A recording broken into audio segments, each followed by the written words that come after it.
I don't have time to film today, but I decided to do it anyway, so... Hey there and welcome to my channel. This is Foggy Fiction and I am Haley. I'm a writer living with mental illness, doing my best to show that mental health does not dictate talent or worth, and hoping to encourage others to chase their dreams. If you're new to my channel, I try to post 1 to 2 videos a week, usually around things related to writing, reading, and mental health, but sometimes I get off topic and that's okay too. In today's video, we are finalizing our decision on an idea for NaNoWrimo and talking about how we got to that point. I don't know why I'm saying we, I guess I'm assuming that we're doing this together.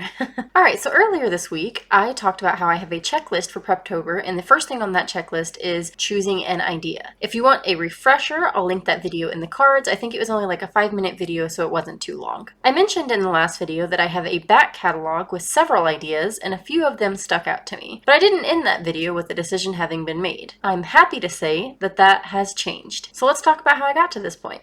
That back catalog of mine, which isn't nearly as organized as I would like it to be right now, I started out by pulling up those files and reading through every single story idea, no matter how big or small. I read through each one and paid attention to what it stirred inside of me. Did it spark any ideas? Did it make me want to brain dump more? Did it awaken that creative part of me, the one that you can actually almost feel stirring inside of your stomach? Or did I not feel anything? Did I forget what I had read as soon as I was done reading it? Did I feel a heaviness at the idea of trudging through that story right now? More than anything, I asked myself if I could see myself working on the story every single day next month and more time beyond. And if I felt like I would enjoy the time I'd be spending with it. And then I asked myself one more question. Did I think I could write the whole book? I know that seems like a weird question to ask yourself about a book. I mean, obviously, if you feel like you could start writing this for Nano, then you'd keep going until it's done, right? Well, I don't know about you, but I have a lot of stories that I started, many of them years ago, and still haven't finished. Some of them are stories that still make me feel such warm feelings whenever I think about them, and I know that I want to go back and finish them someday, but I know I'm not ready to finish them right now.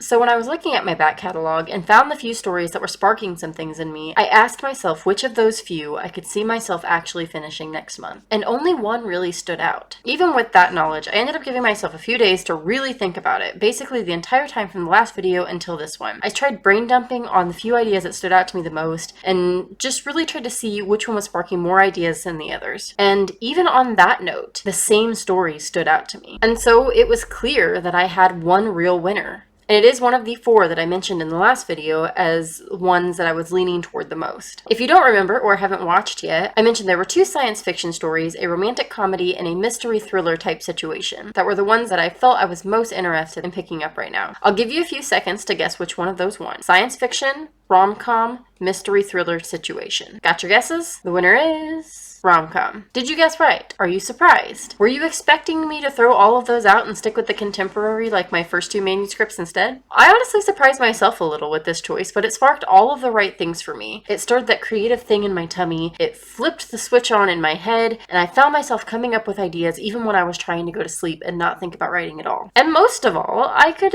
actually see myself sticking with this story all the way to the end next month. So yeah, I'll be working on a romantic comedy. The same one I mentioned being inspired by a very weird dream that I recently had. So what about you? Have you chosen an idea since my last video? Did you surprise yourself with the idea you decided to go with? Were you not surprised at all? Or are you still trying to pick one? Let me know. Maybe this video will help you come up with a decision. Like this video if you enjoyed it, subscribe if you're interested in following my very clumsy journey as a writer living with mental illness, and enjoy the happy moments.